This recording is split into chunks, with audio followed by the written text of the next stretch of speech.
John, I just have to run and get something. I'll be 30 seconds or less. Okay.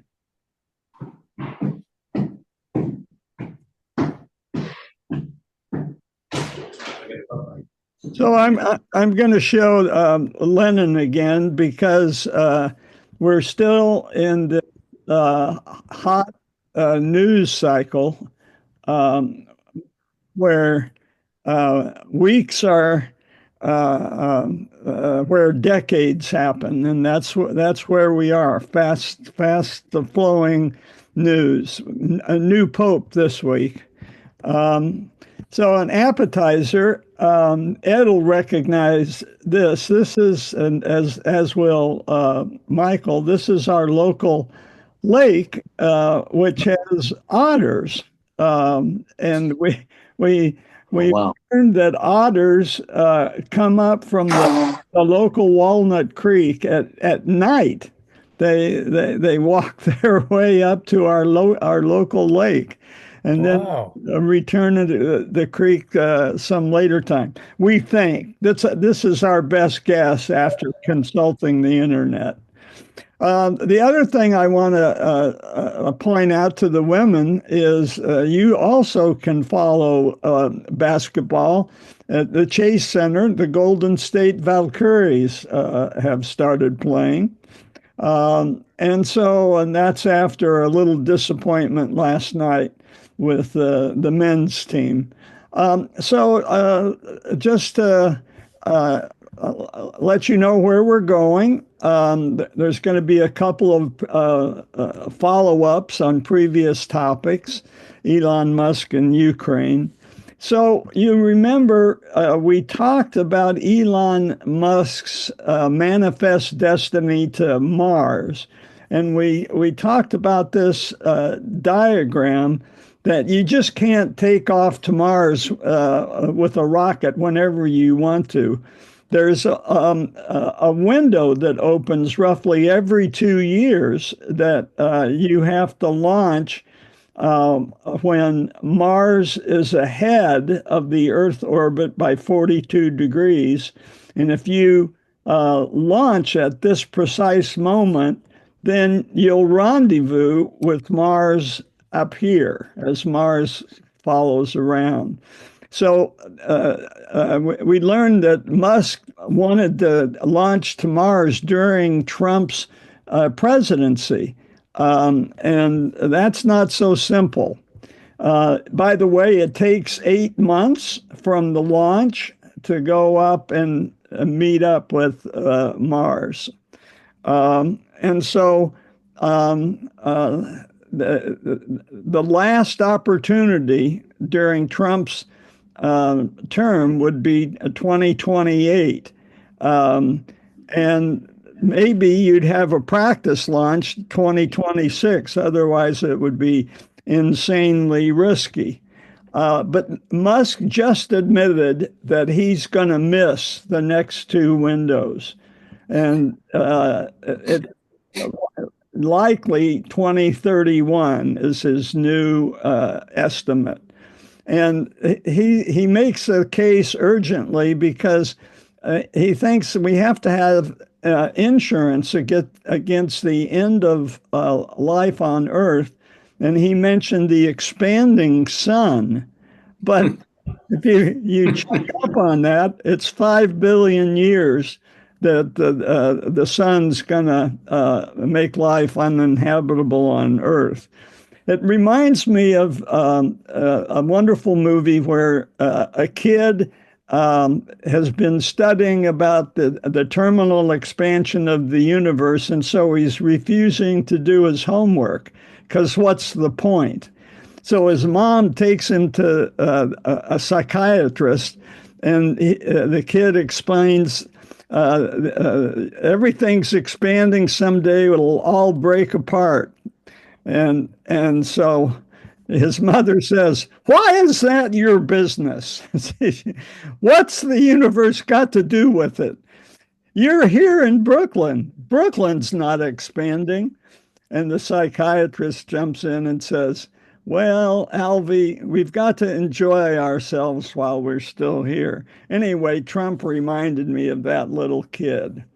And of course, he's been feuding with Navarro, and Navarro had another embarrassing tiff this week. This time with all of Great Britain, he learned that they were negotiating a trade deal with China, and he said, "Good luck, Britain. They're going to suck you dry." Reporter heard a White House advisor whisper, "He's crazy. Everyone here thinks he's the most dangerous influence on the president." And seeing how Trump is backpedaling with the tariff on China, that may be true.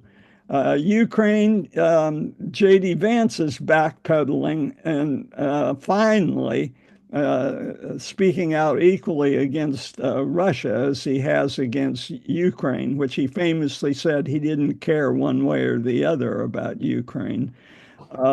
And now we've got a suspense with Trump and Zelensky coming up and choreographing possibly a meeting in Turkey, and they're trying to pressure Putin into showing up. And all this is basically reality TV, which both Trump and I've mentioned before, Zelensky is very good at. Zelensky mastered TV before he ran for president. Okay, David, we have a couple of contributions, and David sent some maps. And then Homer has something on a song, The Deportees. So take it away, David. Oh, I just sent you a couple of things, John. Just that this is the economies by scale of the world, and just to say, California, you've talked about. I think we're now the fourth largest economy, fourth or fifth. Yeah, yeah. Only surpassed by Germany, China, Japan, Not Japan anymore. and not Japan anymore. No, I think we passed. I think we passed Britain, and so I think we're fourth. Anyway, that's Well, what. we passed Japan as well, because it does depend on the exchange rate at a particular point. Well, that's true. And Okay, we're close, but it's just, it's amazing. California is on the globe for economy in the world. yeah. Yeah. And then this is really fascinating. So study this. This puts the flag of the country with which a particular state does the most business. Unsurprisingly, after last week, we've got Canada. Remember, last week we said that a lot of Canada trade is based north-south, not east to west, that the individual provinces in Canada trade more with the United States than they do with each other. But there are a couple of surprises. My home state of Indiana, you get the Irish flag. Anybody want to guess why Indiana trades more with Ireland than any other country? Whiskey? Ricker? Whiskey. No, Guinness, no. It, pharmaceuticals. That's right, and it's very personal for me because my dad worked in Indianapolis at the Eli Lilly pharmaceutical company for decades. So the other interesting thing here is Switzerland and New York. Anybody want Drops. golden Emmental. jewelry and also pharmacy? And money laundering. Possibly. You see that China is the main trade partner for a number of states, as is unsurprisingly Mexico. But here's a ringer. why would Louisiana be trading more with Russia? Well, you gave us the answers on the left, John. It's crude oil. Yeah, I thought for those that weren't reading the answers, we would say, yeah, crude oil. I guess Russia's oil is heavy, whatever that means. And Louisiana, their refineries are best set up for that. This is interesting. David sent this. The quintile that would suffer the most from Trump's tariffs, and it's the poorest people. They would lose over $2,000 as a result of the tariffs, whereas the top 1% would gain 25,000. So this is really distorted. Trump started talking about $3 instead of $30, but who's got $30? Not certainly not the bottom quintile. So they in this new scenario would go from $1 to $0, and that's what the Democrats should be hammering. And then David sent this the beautiful. It's almost artistic. The geology of America, and of course, California, which we've studied recently. It's the collision of the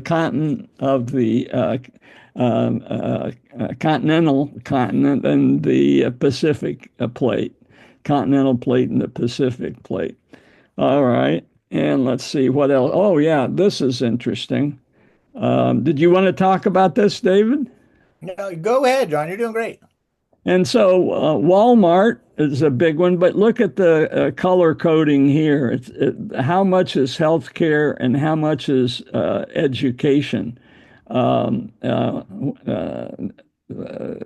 Interestingly enough, Connecticut, Yale is a big one, a healthcare provider. And so that. And then Homer, this is your cue. Okay, so we were having dinner on the patio with our granddaughter, and our neighbor came over wearing a T-shirt that had Arlo Guthrie on it. So I told granddaughter, "That's Arlo Guthrie. You heard him sing at the Fillmore Auditorium in 1967." But his father was the real figure, Woody. And we heard, I don't think you did, John, you were away or something, at the Stanford Spring Sing. They had two students in between the competing fraternities, get up to sing folk songs. And the MC mocked them, saying they're going to sing folk songs, like Three Jolly Coachmen. But instead they sang the song, All They Will Call You Was Be Deportee. And that just stunned us. It was supposed to be a happy-go-lucky sort of evening.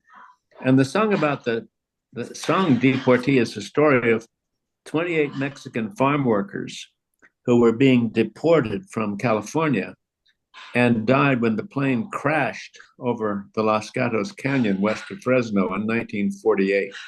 And John found this picture of Mexican migrant workers boarding a plane. This was a later flight. But that's how we got rid of them, would be the word. The next slide, John. And those 48 were, the story of their death was reported in the New York Times. The article named the 3 crew members and the immigration agent who died, but referred to the 28 others as just deportees.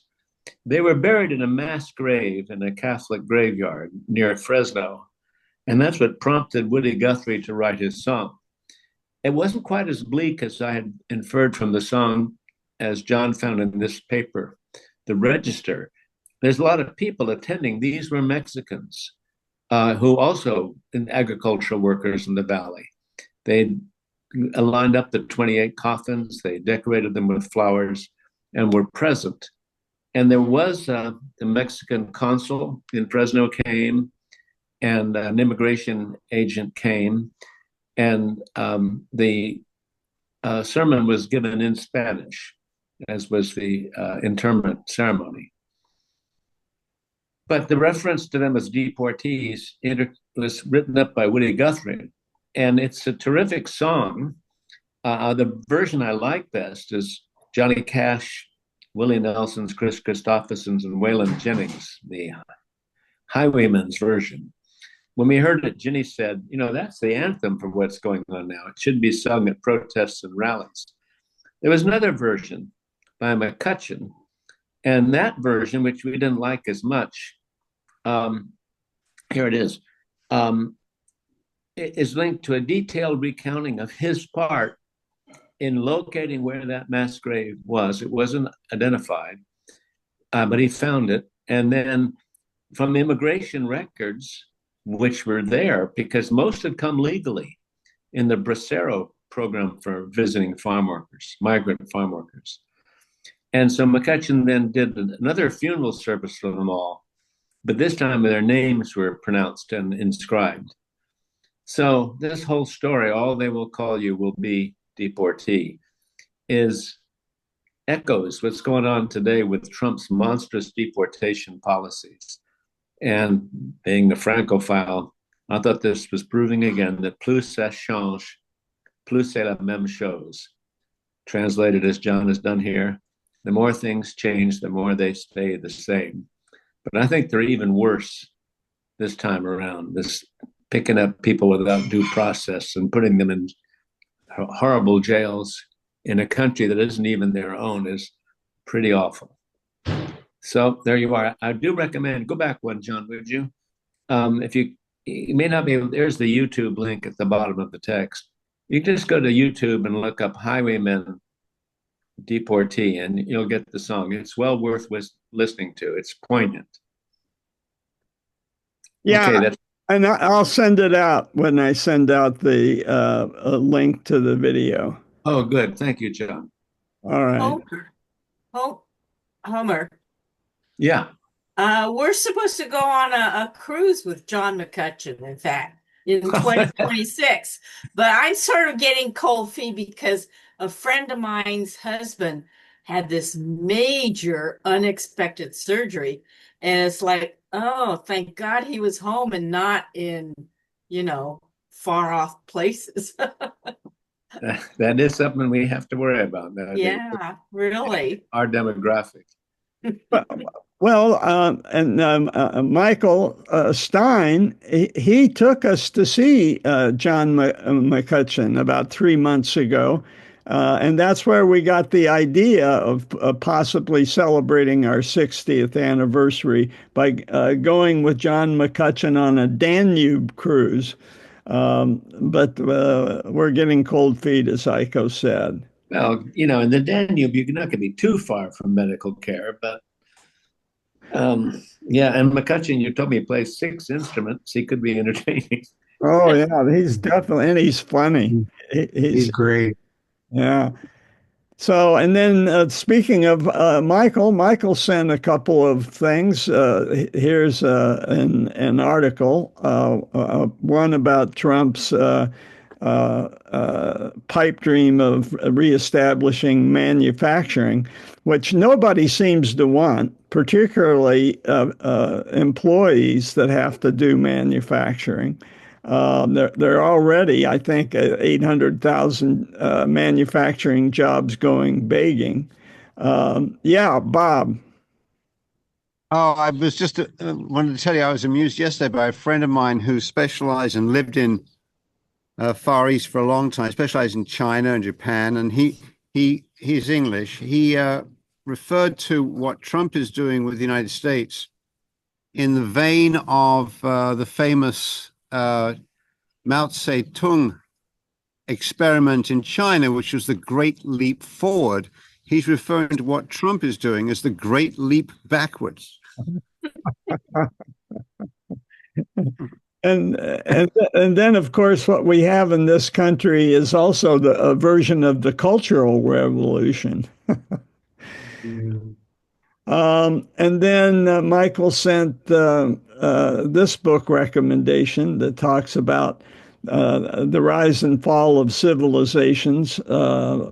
And we've talked before about the BBC. It did a little survey and found that the average civilization lasts 300 years, and we're at 250 and counting.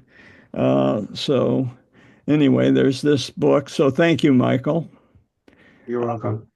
And then Trump's healthcare team. This is the new Surgeon General, and for Stanfordites, she did a surgery residency at Stanford, but became disillusioned and dropped out. And she's been on RFK's team for maybe a year. She is particularly interested in complementary medicine, alternative medicine, and she's started a business that monitors, among other things, blood sugar. But she also makes money with dietary supplements, creams, and teas. And she's going to be the Surgeon General. And we remember C. Everett Koop, who was from the right, but he turned out to be an inspirational Surgeon General, taking on AIDS. I don't have as much hope for this conservative Surgeon General. She's John? Yeah, Jim. There's an interesting column in the New York Times, I think it's Goldberg, about her. And the MAGA and Maha people are divided in supporting her because she's not enough of an anti-vaxxer for some of them. The other point was that it's claimed that the head of her residency has clarified that she did not leave for what she said was disillusionment with traditional medicine, but she rather left because of anxiety. Oh, well, that's interesting. The Department of Homeland Security is removing. Wow. Okay. Hey, John, this is Tom. Question for you. I've seen this word recently. What does SNAP mean? It was in the previous slide, SNAP. It is food stamps. I forget what the exact right. Supplemental Nutrition Access Program. Yeah. Think food stamps. That's what we used to call it. Thank you. Yeah. And so getting back to Dr. Means, okay, fair enough with critiquing processed foods, but she goes overboard saying it's responsible for infertility, Alzheimer, depression, erectile dysfunction. Maybe she's referring to her husband. As Jim said, she's mostly steered clear of vaccines, but she has said that she's going to make it easier for patients to sue drug makers, and they've been shielded ever since the swine flu mass immunization that created rare, but when you vaccinate millions of people, you're going to get rare things like Guillain-Barré. So for that reason, the manufacturers were given some relief on shielding them from liability. But she's also going to be responsible for school lunches and things like that. So we'll see. Well, if she's really going to root out conflicts of interest, she's going to be a short timer. Yeah, there you are. So, just to drill down a little bit more on the vaccines, Heather Cox Richardson wrote a really interesting column, just given the history of germ theory. And the idea of miasma, which was kind of related to the four humors that go back to Galen and Roman times. But what is miasma? Well, bad air, which is malaria, night air, and Heather Cox Richardson makes the point that the assassin of James Garfield pleaded innocent to murder. He said, the doctors killed Garfield. I just shot him. And this is Garfield. They probed the wound. Obviously, the instruments were not sterile. Cox Richardson points out that very quickly the U.S. Army adjusted, and she makes the point how ironic that we can go back to 1889 recognizing, and now we have someone in the public health and running health services who doesn't have a background, and he has been targeting vaccines. He was a vaccine denier. More specific these days, he's targeting RNA vaccines. He's all in on alternative medicine, complementary medicine, just like Dr. Means. And what is that? This is quite a number of things that have made it into mainstream American life.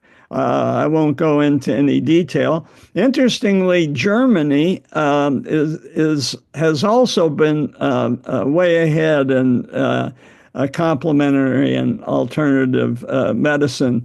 And they do, every once in a while, you're lucky, they offer St. John's wort, which apparently has had some success treating depression.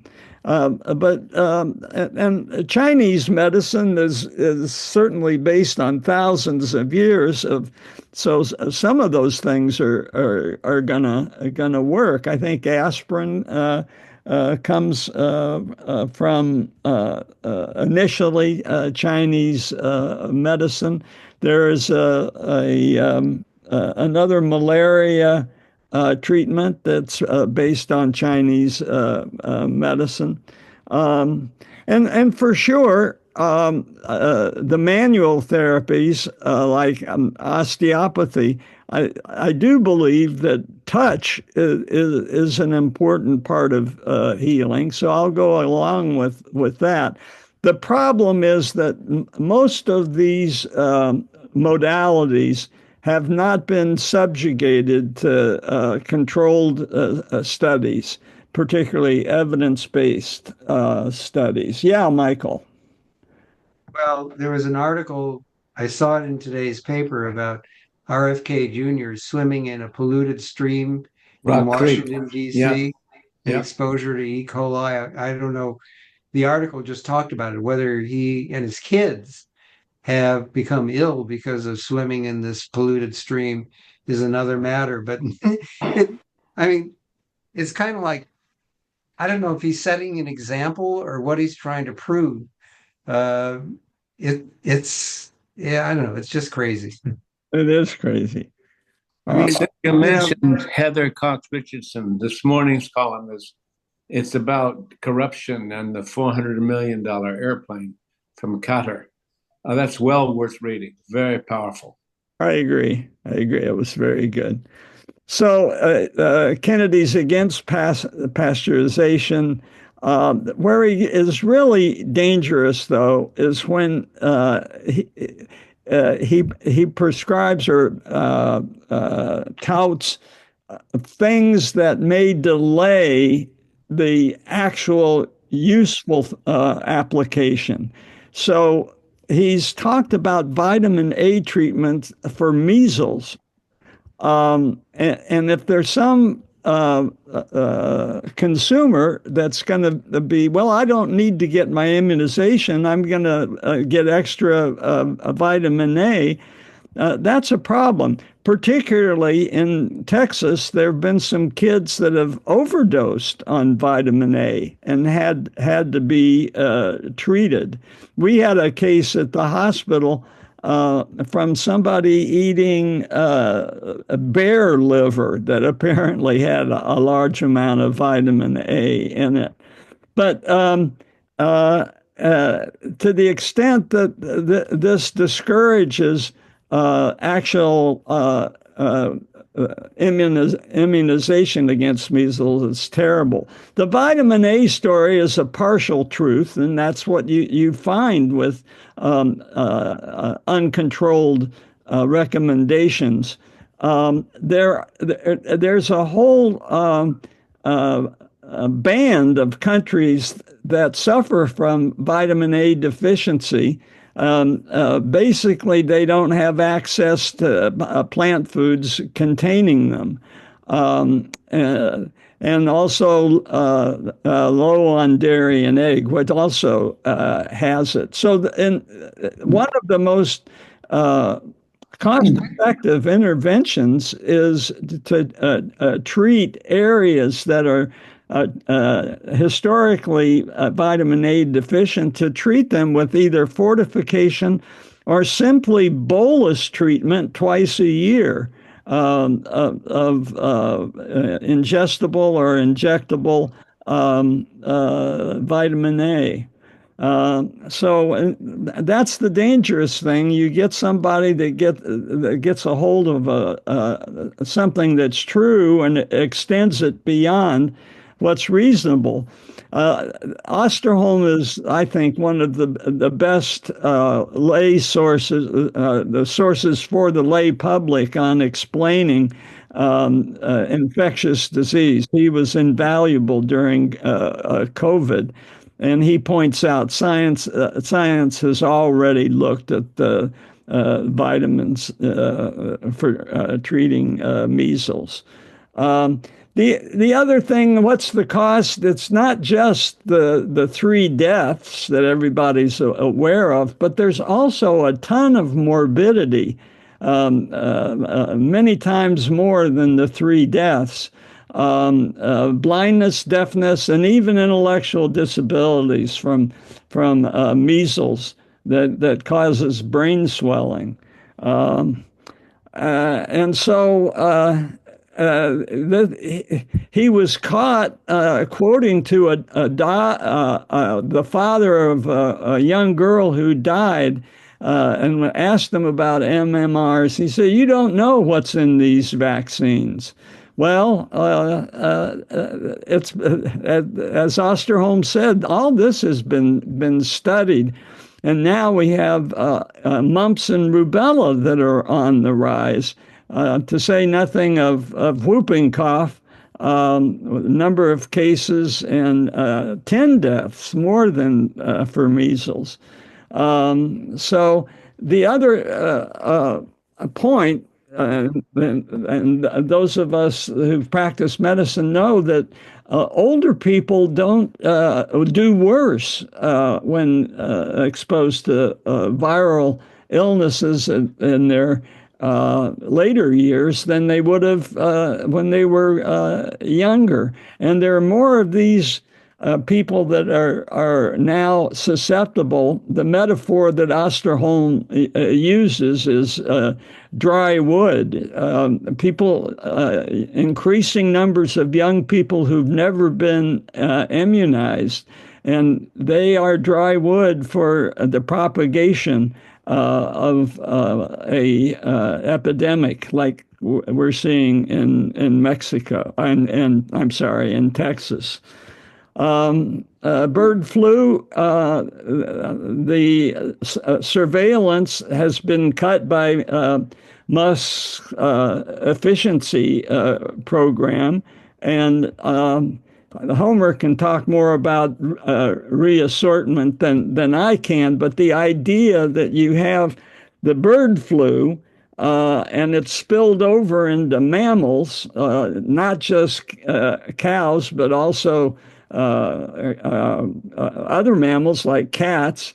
And then you have into this exchange influenza, which bounces back and forth among humans, and you can get a reshuffling of genes and mutations that can be a real problem. So this has to be monitored like crazy. And the labs that are doing that have been cut back. 58 labs are across the country. And they've a number of them been accidentally fired. And this is the U.S. Department of Agriculture. They're the ones that look at the chickens and the cows and monitor that. In addition, the Food and Drug Administration has had hundreds of people cut, as has, of course, NIH, and 700 employees at CDC. So this is a disaster. And this is the tracking of the map where bird flu has been passed on all across the country. And the thing that's dangerous is how are you going to monitor it? Kennedy had come up with the idea of just let it run its course, and experts are saying that would be a disaster. So there we are. Any other comments about the healthcare team that Trump has assembled? It's just so I wouldn't depressing. call them that.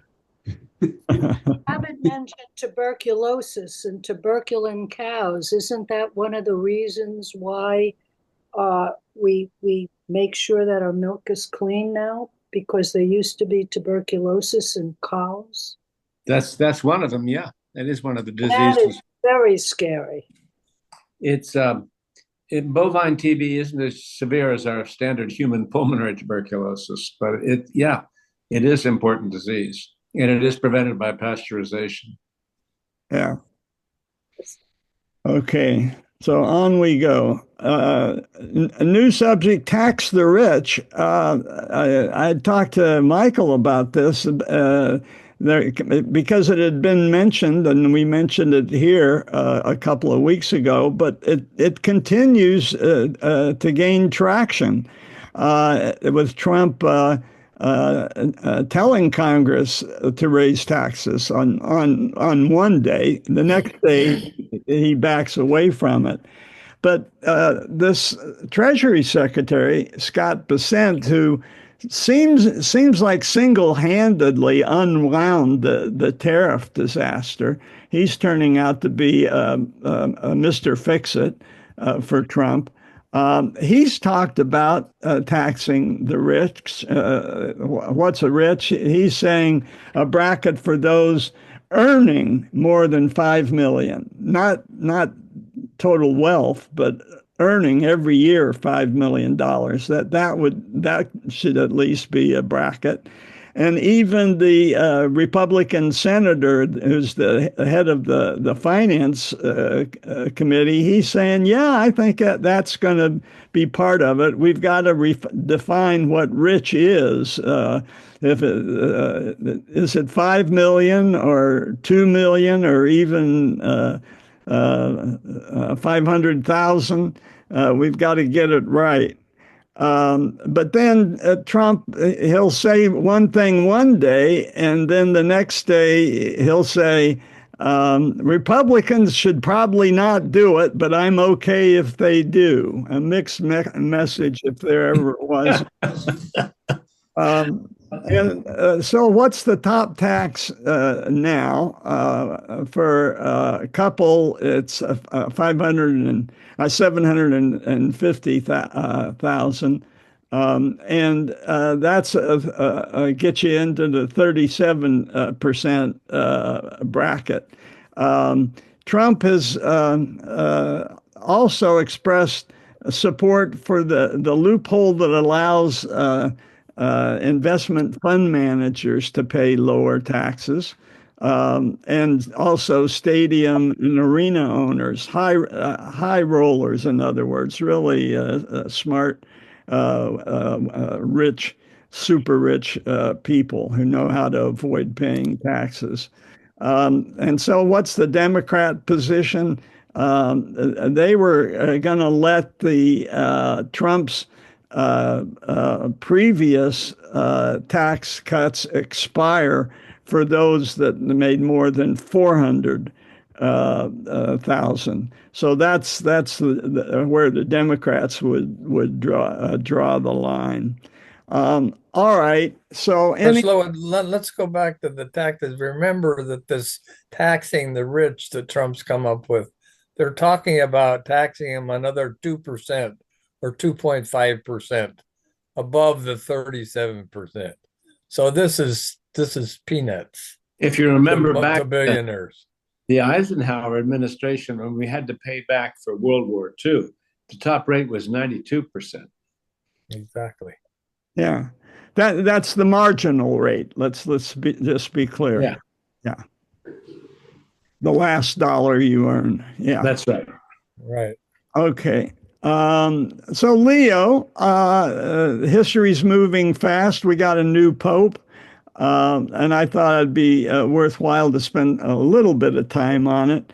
After all, the Catholic Church is the most long-lived organization, maybe ever, and the succession started with Peter, the rock on which Jesus said the church should be built, and maintaining its core beliefs, shaping civilization, and holding together many diverse expressions of it. So Leo is an Augustinian. So what's an Augustinian? They're mendicant, that is, poor friars, themselves poor, who are dedicated to helping the poor. Augustine's written an interesting book called the Confessions. He wrote in the 4th century, and a lot of theology is based on his early writings. He talked about secular world as well as the religious world, and his probably most famous quote is, "Grant me chastity and continence, but not yet." And what was the not yet about? He didn't want to give up his mistress, with whom he'd had a child. And in his confessions, he talks about being plagued with lust. As a young man living in Carthage, he ultimately lived in Carthage. Originally, he lived in Algeria in a place called Hippo. But it wasn't just lust. He also confessed to stealing. So this was based on a sinner. He believed in original sin. That was one of his main beliefs. And Leo is maintaining the Augustinian coat of arms. Interestingly, it has a flaming heart with an arrow through it. Leo is not just an American, he's also a citizen of Peru. He went there in the 1980s and has been there on and off ever since. He's taken out citizenship. And his theme is unity, being somebody from different, living in different worlds, looking for that. He also wears a particular cross that supposedly contains a relic of St. Augustine, as well as his mother, who talked Augustine into becoming a Christian. So why did he choose to be Leo the 14th? Michael and I were talking about that last night.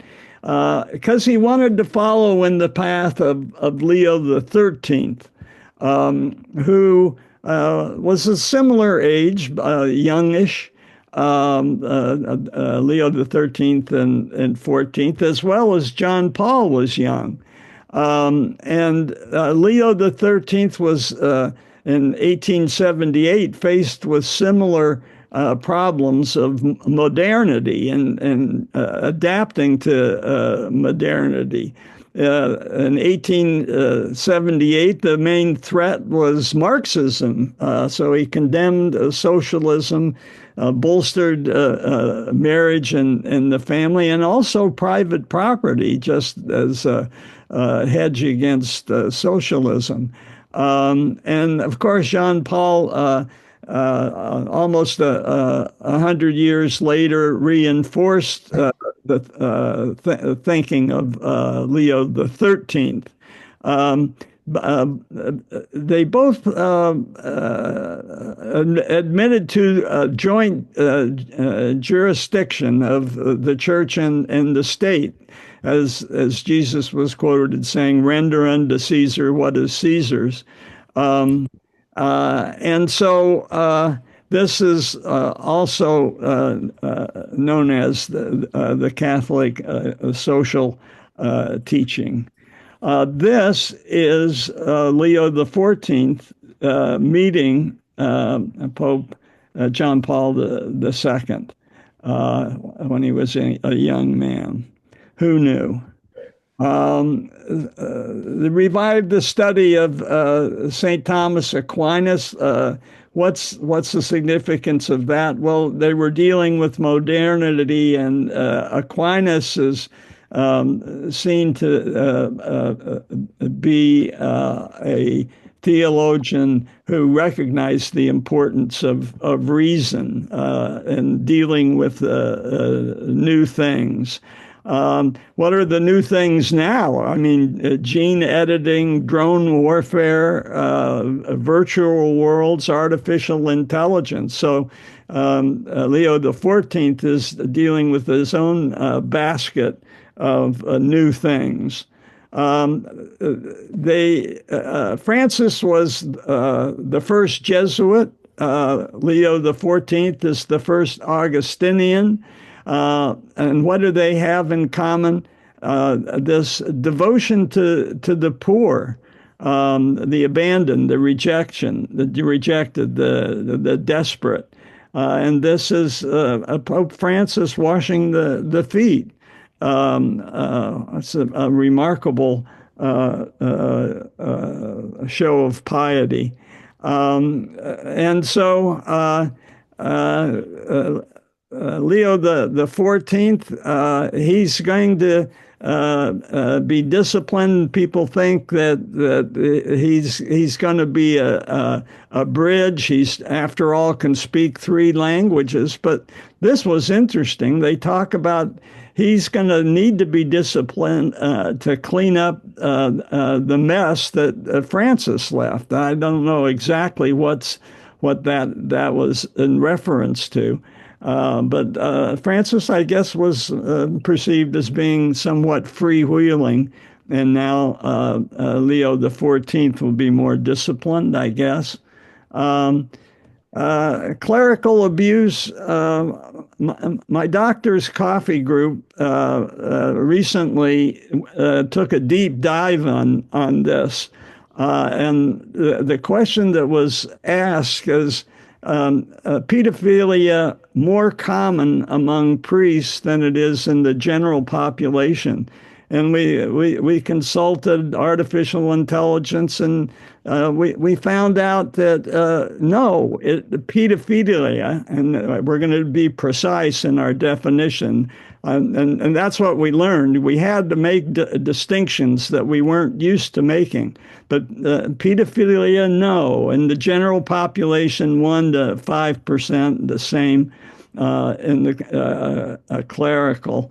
That obviously gets disproportionate attention, as we've noted, and the huge legal liability of the church is, of course.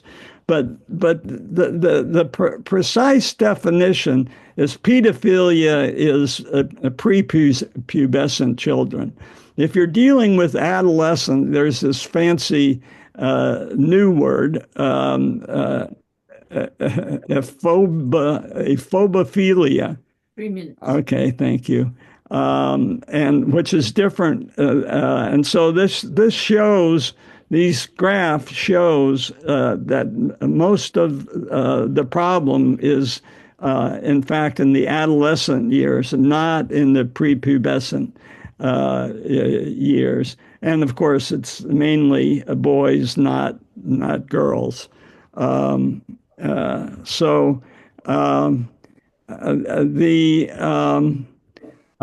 question then was, well, what about this attraction to adolescent boys? Is it more common among Catholic priests than in other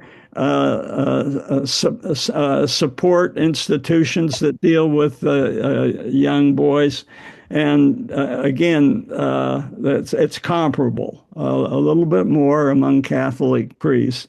The other distinction to make is with homosexuality. If you're talking about abuse of children, you must talk about it separate from homosexuality. Homosexuality is more prevalent among Catholic priests. That's generally acknowledged. But they're supposed to live a celibate lifestyle. So it's actual sexual acts that are the sin. And of course, the priest lifestyle would be for a conflicted homosexual who does not wish to marry, a way out. The point's made that homosexuality is not correlated with abuse. Looking at the general population, 3 to 7% of men in the general population are not attracted to women. But in the context of priests, men that aren't attracted to women are not necessarily gay. That's a distinction. Between 15 and 50% of Catholic priests may have same-sex attractions, but that's not a sin. The acts are what are sinful. And, we remember Jimmy Carter saying he had sinned in his heart, but acts. After all priests, both homosexual priests and garden variety priests, are supposed to be celibate. And so if there's no act, there's no sin. The Vatican guidelines discouraged any ordination of men with deep-seated homosexual tendencies, obviously. So that was our conclusion. Make those distinctions. We were surprised that we had been guilty of not thinking precisely about the problem. But any comments? John, I know that HIV was discovered in the priests like 30 years ago. And I think that story was kind of shut down, but it was the original what's going on here question for people. Yeah. Well, there was some sin, that's for sure.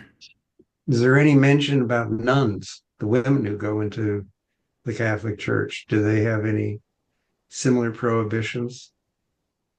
Gosh, I don't know, Michael. You got me. If women are attracted to women. Yeah, I'm sure that happens. But okay, we got something else I'll take back to the coffee group for our next meeting. Hey, you guys, we overlooked something. Well, we're not finished with Leo the 14th, or are you? Because he made just a wonderful statement about wokeness. They said that wokeness is gospel. Wokeness is gospel? Yep. Wow. The other thing, and I'll get to it next week, but the other thing is he had a little spat with J.D. Vance, who had quoted St. Augustine and saying something like, first you're concerned with your immediate family, and then you're concerned with you love your family first, and then you love the people in your neighborhood, and then you love like that. There's a category of a hierarchy of whom you love. Yeah, that's wasn't concern. It was love was the topic, and so expanding concentric circles.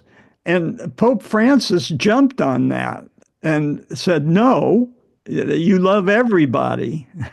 You don't wait to love humanity until you're done with your local neighborhood. Love everybody. And I thought it was Leo that jumped on it, not Francis. Francis first and then Leo. Or it might have been Leo first and then Francis, but they both jumped on it. But Leo wasn't Leo yet. But the two of them did. And we know that Pope Francis met with J.D. Vance and then died the next. Okay. Excuse me. Yeah. Okay. So I'll finish with Leo next week. Thank you. You bet. Yeah, thanks, John. Okay, bye-bye. Thanks, John. Thanks, John. Michael. Good to have you, Ed. Okay. Yeah, Thanks, John. bye, Ed. Bye-bye. Go Warriors. Go Warriors.